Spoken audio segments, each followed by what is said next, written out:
Hello and welcome to another episode of the Project Purple podcast. I'm Dino, founder and CEO of Project Purple, and we have another interview for you coming up with two very special guests today. But first, I wanted to give you a quick update. At the time of this recording, we are rolling into the holiday season.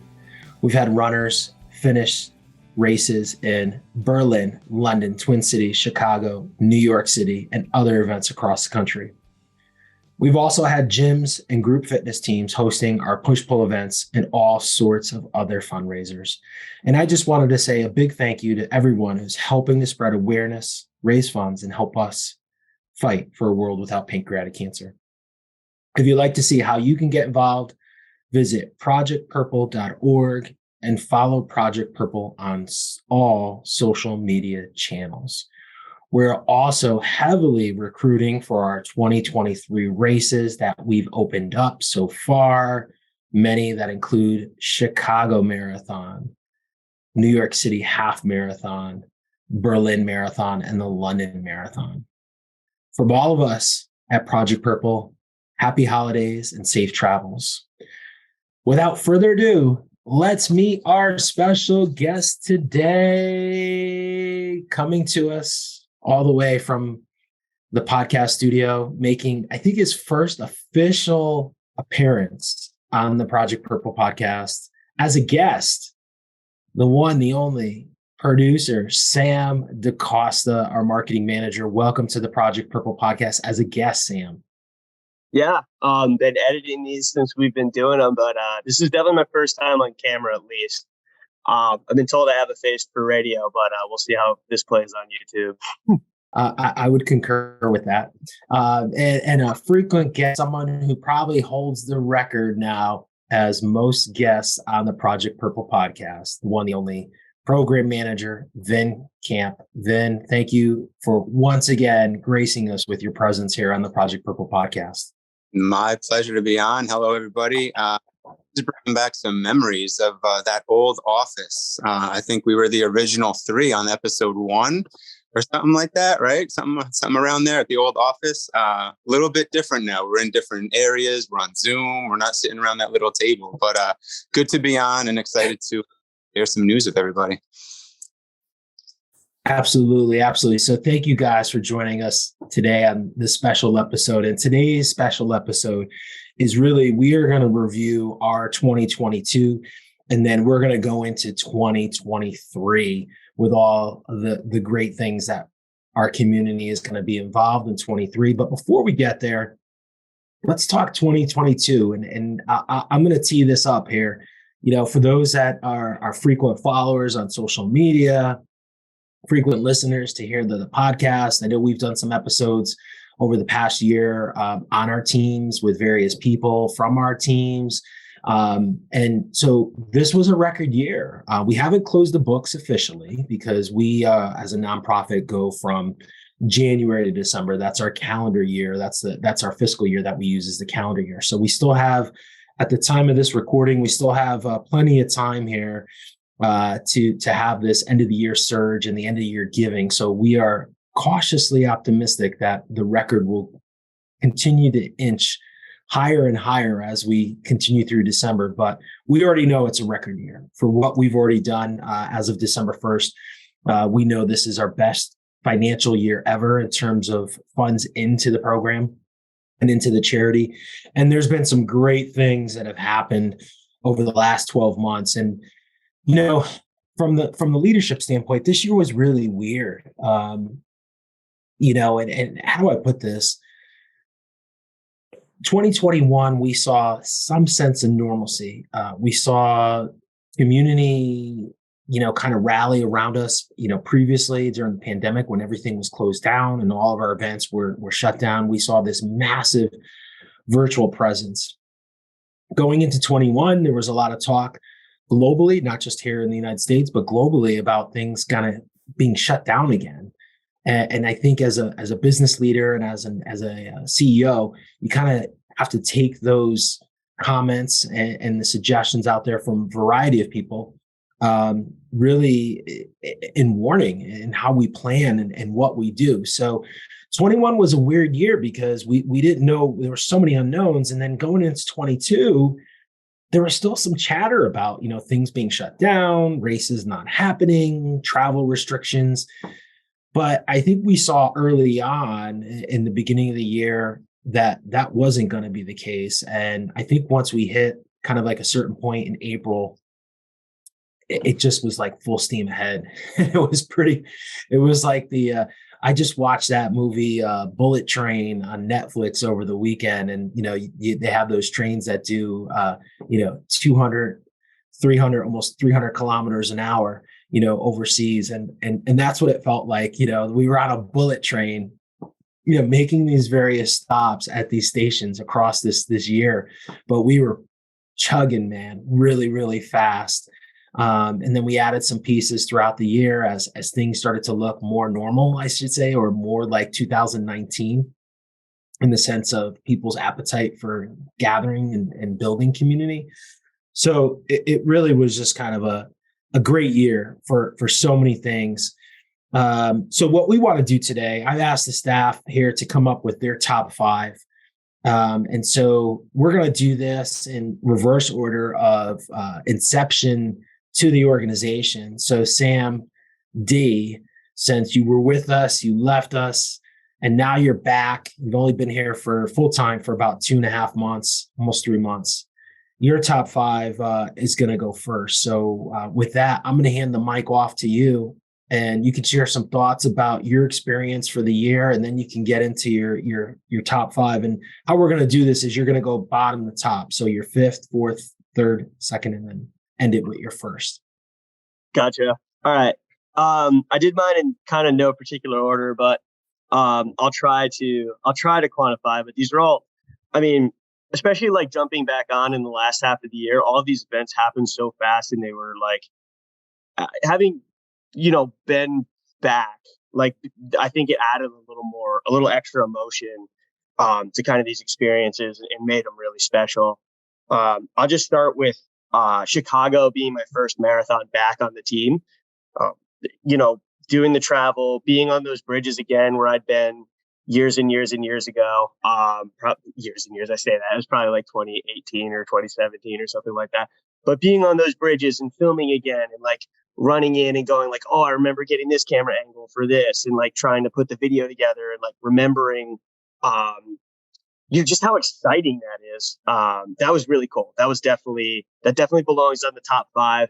I'm going to put it on 5th because of my food poisoning experience. So that's the only reason it's number 5. Otherwise, it would be up there. Then, like sticking with the marathons, New York was awesome because the team was great, the experience was great. The whole race weekend, even like the shakeout run. The meet and greet was really, really cool. The location there was awesome. The Monarch was so neat to be right there with like the Empire State Building. Even though I'm a little afraid of heights, it was still really cool to be up on the rooftop. But yeah, it was also my first one where I got to just kind of spectate and cheer because we were working with another video person. So I didn't have to shoot video the whole time. And I love shooting video, but this was definitely a brand new experience. It was really exciting. I was able to get way into the cheering and confetti cannons and the crazy outfits and just like kind of allow myself to get swept up in the moment. And that was really special. I remember telling Genesis, I was like, I'm ready to run down the street in jeans. Like I want to go with these people. Like this, it was so cool. Another one, probably having Liam back on the show was really special to me. The unfortunate reality of this disease is sometimes we have guests pass away, or, maybe we just lose contact with people. Like it's very rare to have repeat guests from that many years ago. Liam was on episode 10. And to have Liam back on episode 205, to see how happy and healthy he is, to meet his dogs there, Sunny and Noonian, and have him share some of the stories about his travels too, because he traveled the country, kind of spreading awareness and kind of on a different sort of mission. So that was really exciting. Just to hear him again and hear his voice, and he's always a wisecracker, cracking jokes. So it was very good to see Liam again. And then the turkey trot and all of Pancreatic Cancer Awareness Month is up there as well. for me, for sure. It was one of those events that we decided to put more focus on than we had in the past. And we were really impressed with how the community rallied behind it and how many people shared and how many people were posting and how many new people we had reach out to us on Instagram and Facebook and all these other platforms saying like, I want to get more involved. I'm getting my whole family going.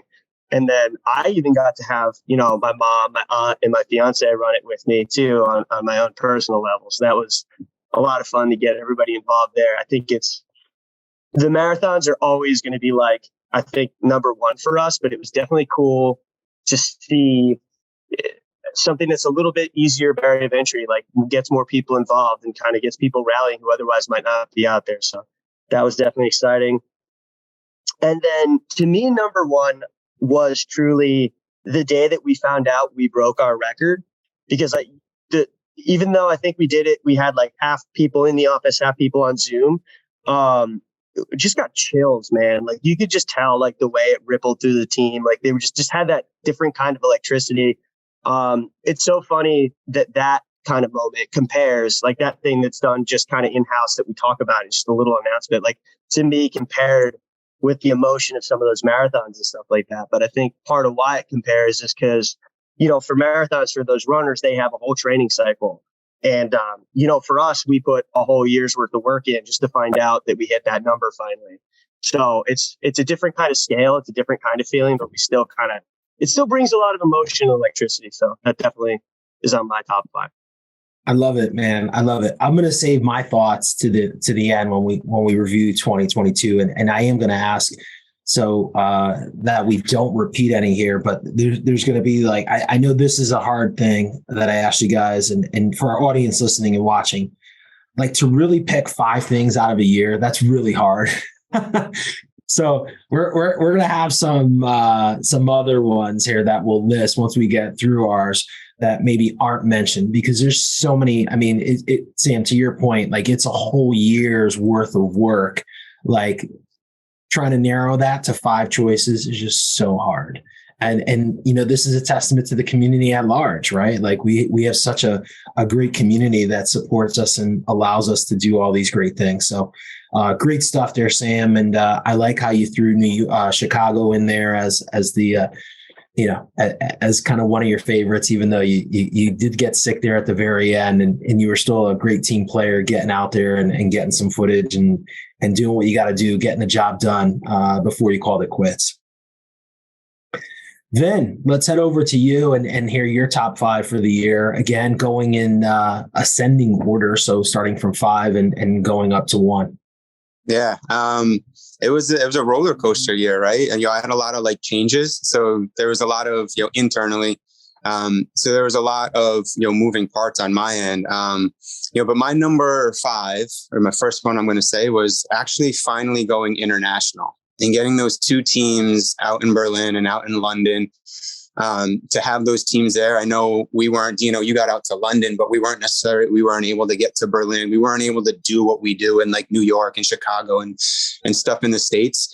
But seeing and having that presence overseas now and having runners know that we are in these races, London this year, is sold out for 23 already. And, the numbers are increasing. We're getting more people, and it's just like another avenue for us. These are prestigious races that people want to be a part of, and people want to race. So it was really cool, to see those 2 teams finally get out there. They've been waiting for, I think it was a year and a half, maybe 2 years, to get over there to do it. So to have them out there, have that presence over there, have our name get over there, and to see the pictures and the smiles on some of their faces out, as they were, snapping us and sending us pictures from the weekend was, really amazing to me. My number 4 was actually this year's golf outing, the 2022 golf outing. Again, this one's, pretty close to my heart because, we did start it in 23. I've always wanted to start it, or in 21, I've always wanted to start one and do one. And, it sort of with COVID just sort of happened that it fell into place. And not only from the internal standpoint of the support we got, from, ambassadors and, the staff and everyone day of, and how smooth everything ran, just the feedback from everybody and the amount we were able to grow, going from 30,000 to almost 85, 90,000, selling out a golf outing in our second year, when we didn't really know what we were doing in year one, to be totally honest. And seeing that grow and seeing where that's going to be able to go. And included in that was, the presentation of the Hall of Fame, that we had, the two, inductees, Tara and Jim, that were inducted into, the Project Purple Hall of Fame. So that was a special event for me. A lot of, unique things that happened during that event, to make it on my list. Number 3, I actually wasn't a part of, but it was you guys getting out to the Brooklyn Nets game, and getting a different avenue, and different publicity and different, eyes on us. We always said, we're in the running community, we're in the fitness community. That's just a whole new area and aspect of people that, are now saw Project Purple, saw Dino on center court with his purple blazer, saw, our name and saw everything out there. So that one, hit my number 3. Number 2 for me was Chicago. Chicago, I think, is always going to have a place in my heart. It was the first real event that I, took over the running teams with, I would say, full time. But it was also the first ever event I was at in 2017. It was the first marathon I ran. It was the first marathon we were back to live. And this year, having the amount of people, we had a record number of people run for us, and we broke a record in fundraising, this year, in Chicago. So that's always special to me, to be out in the streets, there, Sam, to have you back out there, minus the food poisoning incident, to have a full crew out there, getting the video and representing everybody was amazing. And then my number 1 was the grants that were announced. And I know it's sort of an easy thing to say, could be a number 1 because it is such a big news thing that we were able to give 5 grants. But, for me, it goes a little deeper. It's all the hard work, that we put in. It's the weekends away from family. It's the working with the runners, working with the participants. It's the participants' hard work, and they can actually see, we actually did this. We actually gave this back, and the donors as well. They can actually now see, we gave out these 5 grants that are really just stepping stones to what we're going to be able to do in the future. So the grants that we announced at the end of November, round out my top 5. Good stuff, man. And you threw in some good ones there and some curveballs here as I go into my hopefully top 5s. Well, no. So let's get into my 5. So, and you knocked one of my things here, because this next round, when we talk about, things that didn't make the top 5, we're not going to mention anything that made the top 5. And I had one that you mentioned. So there you go. All right. So my top 5. And so I guess I'll preface this, maybe we should do this in the beginning too, is, this just comes from our own personal opinions. Right. And so it's no disregard to any of the events, any teams, any participants, because as I said, it's been a record year and this is just really, really hard to do this. But I guess when I look at this, it's kind of like from my perspective and, being as a founder and CEO, which is a little bit of a different lens than probably anyone. Right. So for me, number 5 is our virtual events. And I just think this year as a whole, our virtual events from, our Facebook virtual challenges, which was a record year for them, to our in-house virtual challenges. Sam, you mentioned, the turkey trot. I know you were really instrumental in really driving that here in this last quarter, which was our best virtual event ever.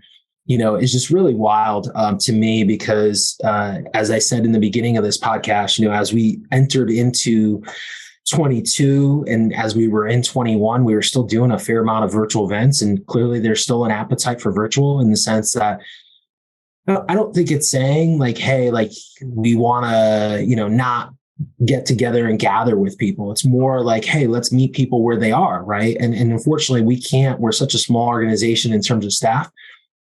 We can't be in every state. We don't have staffing to allows us to do that. Or do we have a network? We have some really good states that we have, alumni ambassadors in our 35 and under in, but they're not in every state. So as we build that, these virtual events have really allowed us to meet people in their own communities and support us and allow them to honor and remember those loved ones that are either fighting or that have fought, right? So it's just really, really cool how that's really grown and how that's become such a big part of our business, and it's something that we learned through COVID that we can do. So my number 5 is our virtual package. Number 4 was the Chicago record, right? Both you guys mentioned Chicago, which is kind of funny how all 3 of us mentioned Chicago. So what's that say?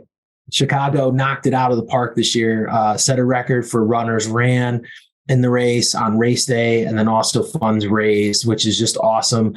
Similar trajectory as when we started the New York City Marathon back in 2012. We started Chicago in 2014, and here we are, 6 teams later, 7 teams later, because we didn't have one in 2020, and we just see this massive increase. And now we have, Chicago going into 23 with hopefully 125 runners, and hopefully setting another record in Chicago. So kudos to everyone who ran the Chicago Marathon for us this year. My third, Vin, you mentioned this one, was the international. I just think it's just so freaking cool that we have international races now. And, I go back to the story that I've told many times here on the podcast. When I first started Project Purple, I said we would never do marathons, and look at us now, right? And now we're doing international marathons, which is just a trip. And to your point, being in London and to be able to see our runners come by, in an international race, one of the largest marathons in the world, a world major. We didn't make it to Berlin, but, even that Saturday, we had an impromptu meet and greet, and just, being there with the team right behind or having Tower Bridge right behind us was just so freaking cool, man. So freaking cool. Number 2 was our PFA record. So PFA, our patient financial aid program, has been with us since day one. And this year we'll pay out more than we've ever paid out, close to 140,000, which is just so cool. And I just saw one of the new stats that someone put out here on our team the other day. Like we're almost like 600, we're just shy of like 650,000 that we've paid since inception. And I just can't wait till that number gets to be $1 million. How freaking cool is that, man? So, to me, that's where the rubber meets the road, man. And these next 2, my top 2 are really rubber meets the road is what I'll say here. In terms of the support that our donors and our participants give us, that we're able to turn that around and really put that where it's needed. And PFA is so needed. And I'm just so blessed that we have this opportunity to impact so many families in a positive way, to be able to do that. My number 1, drum roll, please. Vin, you stole my thunder, but it was grants, right? And that's, my number 1 is also grants, and your number 1 was grants. So I just think it's just so, as I said, with the PFA, we are just so blessed to have this opportunity. I mean, a total of 632,000 in climbing, in terms of our grants. That brings us close to 3 million. And the majority of that's been done in the last 4 years, which is just wild. Because if you look at the inception of Project Purple, as we raise more money, our grants became more and more prevalent in terms of the overall portfolio and where we were going and what we were doing. So I just think, those top 2 for me are just so important. And as I said, with the PFA, it's like where the rubber meets the road. The more we raise, the more people donate to us, the more we're going to give out, and the more research we're going to fund, which hopefully leads to, early detection protocols, leads to curative treatments, and it leads to survivability increasing, and us doing our part and pushing other groups, scientists, science, to continue to fast forward and continue to progress with better treatments and early detection and curative treatments and quality of life and quantity of life for all families battling pancreatic cancer. So to me, the grant package was just so freaking cool, man, that we're able to do that, especially, again, given the last couple of years, and given that there was, for the last almost 3 years, all we've heard is COVID. We've never heard the word cancer. Right. You hear COVID and drug overdoses, which I'm not saying neither one is important. And that's not the point here, but it's like the spotlight on cancer has been taken off. I guess rightly so. COVID impacted everyone in the world. and overdoses at an all-time high. But we can't forget about this cancer population that needs us and needs the community. So those were my top 5. So is there anything that we're missing here? Because I know 5 is tough. So not to repeat anything that was already said, but we'll go back and you guys each get like 1 or 2 max, like 2 max, maybe 1. But could you add anything that was like on the peripheral of your top 5 that just wasn't said here in the last 20 minutes? Man, we covered a lot of them between the 3 of us. You mentioned the virtual events. I would have mentioned like the turkey trot, but that was already mentioned. I think, I don't know if this is really like a top moment, but I would just say, because I was more involved with like some of the runners and some of the fundraisers, watching some of their creativity in fundraising. I don't know if that counts. We had some really good, runners or participants do some very creative, and new, different type of fundraising events, whether it was third party at a bar, at a restaurant, or whatever. It was just, it was fun to see, the wild things going on, or the different things, rather than just saying, hey, donate $25 to me. Type of, that one counts. That's where I'll go with that one on my outside. So that fundraising and third party. So third party was one that I had written down because this was some really cool year with some really amazing third party events where, we had kids doing lemonade stand. We had, happy hours. We had all sorts of Apple stands again, so all sorts of third party stuff. I have 2 that were not mentioned here. So I'm going to throw them out here and then we're going to shift to 23. One was our ambassador program. I think, the ambassador program really stepped it up. This is, I think, the 5th year of our ambassador program. And I feel like every year we get better and better and better at this thing. And our ambassadors get better and better and better at, supporting us and testament to all the ambassadors throughout the year. There's so many highlights throughout the year for that. But, clearly in November, really stepped it up, shined the light. We had so many buildings lit up in purple, but truly a great year for the ambassador program. So I'm going to throw that there as in the top 10, but not in the top 5, as we say. But then the other one for me, and again, this is coming from my perspective, is the podcast. And I think one thing that we saw this year with the podcast was just this rise of guests, where, we had people reaching out to us to be on the podcast from all walks of life, from authors and people that had written books about cancer journeys and cancer support to survivors. And that's just the coolest thing that, when we originally had this idea, producer Sam, to do this podcast, I don't think anyone really envisioned, 5.5 years later, almost, we're over 5 years, that we would actually be going through this journey still. And it's just so cool to see that happen. And that would be another highlight for the year, because it has increasingly become such a vital piece of kind of a library of stories for families going through it.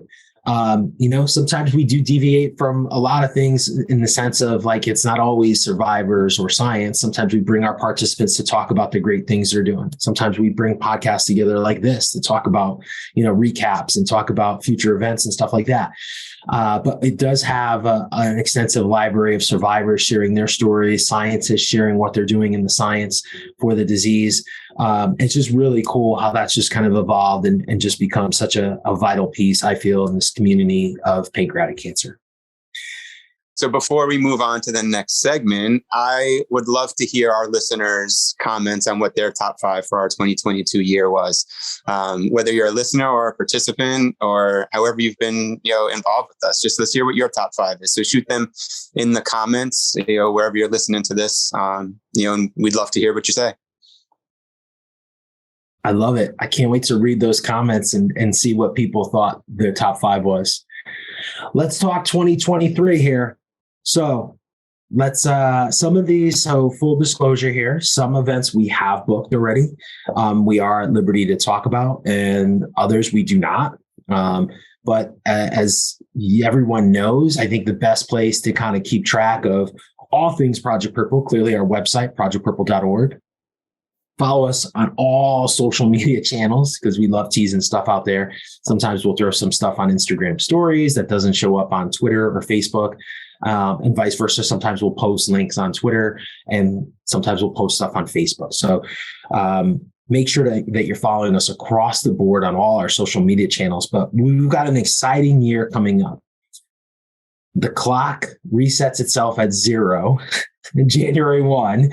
As the team knows here at Project Purple. So we are really looking forward to races. We've got our golf outing, our virtual events, and then we've got some other things happening. But let's talk about our races, Vin. You mentioned on the podcast, on your top 5, it was a weird year for you because you were running, the push-pull golf outing, and then we moved you over to the teams. You're doing a great job now. So let's talk a little bit as you move forward now, managing our teams, like what we've got on tap right now for our 2023 calendar for our races. Yeah. So like you said, we restart in January, right? And we're already in that process. We've already launched some of these teams, but we kick things off officially. I think, unless I'm missing something or unless something pops up earlier, our first marathon, or first half marathon, I should say, is in March 19th. New York City half marathon is where we'll be out there. Have a team of about 100 people. Spots are still available, so if you want to run, if you know anybody that wants to run, if you have a spot already through the race and you want to be a part of our team, you can do that as well. So that kicks it off in March. And then quickly following that is our London team. Quick turnaround with London as I'm speaking to the team too. It was in September and now it's back in April. So we have that one booked. We have Berlin out in September. And then we have our Chicago in October and New York in November. And then there are some other ones that we've talked about. I don't know if, Dino, if you want to mention those, because I don't know if they're official yet, but there are some other ones that we'll be involved with, throughout the year, that, we will have spots in, or you'll be able to run in as well. Yeah, Vin, we hope to be adding some more throughout the year in various markets. I think, too, that we can tease. I don't think you mentioned we're grandmas, right? Up in Duluth. We're headed back to Duluth for grandmas, unofficially, but officially. And then also in the fall, hopefully Detroit, building out a nice size team in Detroit with the Detroit Marathon. So really looking forward to, and, we're always looking to evolve and expand our race series. And, I think that's the one cool thing with what we've done over the last 12 years, now going into year 13, is kind of going where runners have asked us to go and not necessarily saying, hey, we're going to plant a flag in Hartford, Connecticut, because we're based here in Connecticut, but really trying to find races that work really well with us and also, work really well for our runners. So super excited to have another great year with our run teams and all those races. What's kind of cool too, I think, and what's happened over the years is clearly they're not all marathons, right? We have various options, and some of these races have multiple options on race day, not just from a race standpoint, but, like Detroit offers multiple options. Twin Cities, which we'll be back at again, offers multiple options. Grandma's offers multiple options. So it's really nice. It's not always about marathons. If that's your thing, we've got plenty of marathons, but we've got plenty of other shorter distances to choose from as well. And sometimes those races kind of combine each other on the same day. Our golf outing's back, guys. And I know this year we're excited. It's our 3rd year back at Shorehaven Country Club for the 3rd year in a row. Wow, those guys it seems every year just keeps getting better and better. But this year's date is June 5th, which is a Monday, down in Norwalk, Connecticut. Super excited for that. I know we've already pulled some sponsors and we've got some other things happening, hopefully from a sponsorship standpoint, to enhance and make the golf outing the biggest it's ever been. So super excited for that. We just got to hope that, pray that the rain gods cooperate. We have another great day like we did last year. Yeah, we're doing the rain. So praying that they hold off again. Yeah, I we'll see. There's no promises, man, but we've been blessed the last 2 years to have great weather there, both years. All right, so then let's talk a little bit about virtual here. And Sam, I know you've been kind of taking the lead here with our virtual programs.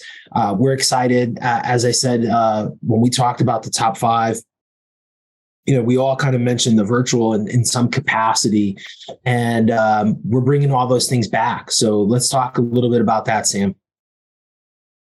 Yeah, definitely.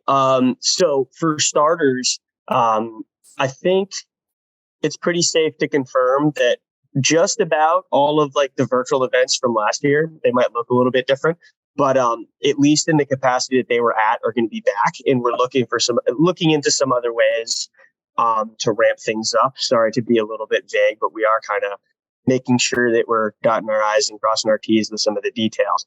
But yeah, we do want to continue to make virtual a focus, as we saw with the turkey trot. Like there are some ways that we can expand even just doing what we're doing. So we're going to do some of that.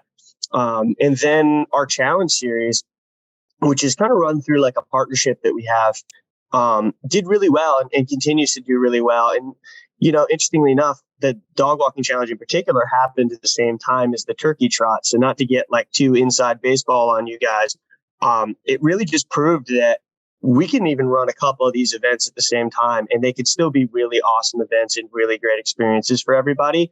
So there's a lot more room to grow than we even really initially imagined. So that, as far as virtual, is really exciting for us. And we're trying to work on some ways to make it really exciting for you guys, while also making it a little bit easier to fundraise. So without going too far into detail, we definitely want to ramp up our virtual and kind of get more people on board, especially the people who've never participated with us, right? Because it's different.